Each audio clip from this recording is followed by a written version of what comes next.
Exercise 2.2 question number 4 है इसका, which term of the arithmetic sequence, कि कौन सा टर्म होगी जिसमें अरिथमेटिक सीक्वेंस होगा ये 1 4 7 and so on is 91। 91 term के लिए हमने निकालना है सीक्वेंस, एन निकालना है यहाँ से हमने। तो यहाँ पे हमारे पास 91 हो गया ए एन, और ए वन जो है हमें पता फर्स्ट वैल्यू होती है। ए वन को हमने लिख लिया 1।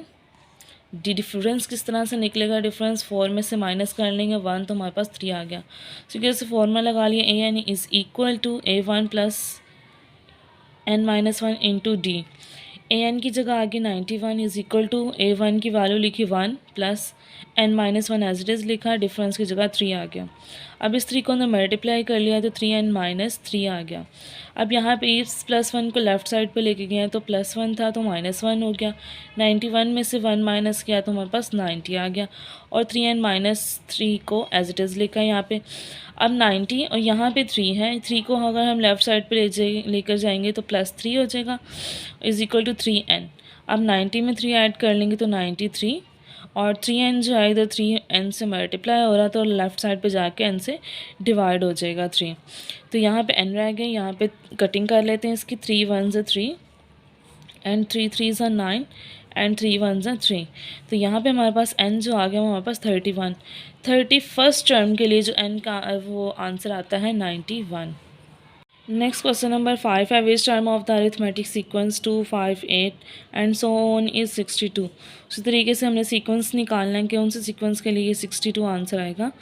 तो A1 इसी तरीके से हमारे पास 2 हो गया, और डिफरेंस किस तरह से, 5 में से 2 माइनस कर लेंगे तो 3 आ जाएगा, और ये टर्म है AN वैल्यू हमारे पास।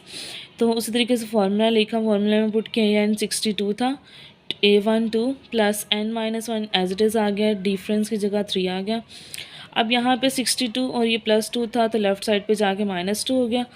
तो यहाँ से 3 को अंदर मल्टीप्लाई कर लिया, 3n माइनस 3 आ गया। अब यहाँ पे 62 में से 2 माइनस कर लेंगे तो 60, और यहाँ से इस -3 को हम लेफ़्ट साइड पे ले गए तो -3 लेफ़्ट साइड पे जाके +3 हो जाएगा is equal to 3n as it is आ गया। अब 60 में 3 ऐड कर लिए तो हमारे पास 63 बन गया इज़ इक्वल टू 3n। अब ये 3n जो है 3n के साथ मल्टीप्लाई हो रहा है तो उधर जाके डिवाइड हो जाएगा। तो अब हमारे पास इसको कटिंग करके देखें, 3 1 3, तो 3 2 6 और 3 1 3, तो n का आंसर हमारे पास आ जाएगा 21। 21 टर्म के लिए तो आंसर आएगा हमारे पास 62। क्वेश्चन नंबर 6 है हमारे पास, find the next 2 terms by term to term rule. Term से टर्म निकालने ऑफ अरिथमेटिक सीक्वेंस में नेक्स्ट 2 टर्म्स निकालने हैं। अब फर्स्ट पार्ट जो उसने दिया है 2 8 14।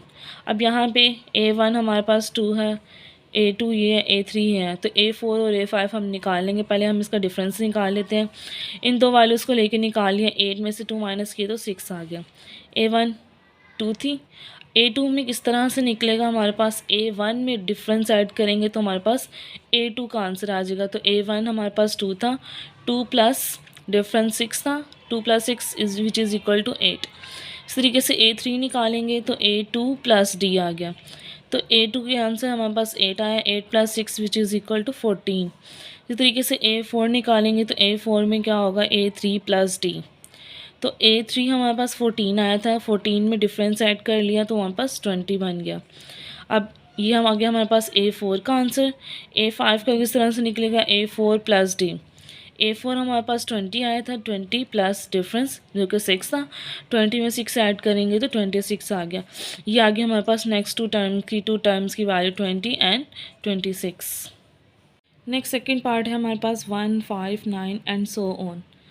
सबसे पहले डिफरेंस निकाल लिया, दो वैल्यूज़ में से 5 में से 1 माइनस किया तो हमारे पास 4 आ गया। A1 हमारे पास 1 है, A2 किस तरह से आया, A1 में अगर हम D ऐड करें तो हमारे पास A1 का आंसर 1 प्लस D, तो A1 1 plus 4 which is equal to 5। देखिए सीक्वेंस में A2 की वैल्यू भी वही आई हुई है। A3 निकालेंगे तो A2 प्लस D, A2 का आंसर 5 है, और प्लस डिफरेंस जो कि 4 था, 5 plus 4 which is equal to 9। इस तरीके से A4 निकालेंगे तो A3 प्लस D, A3 हमारे पास 9 आया था और प्लस डिफरेंस जो कि 4 था, 9 plus 4 which is equal to 30।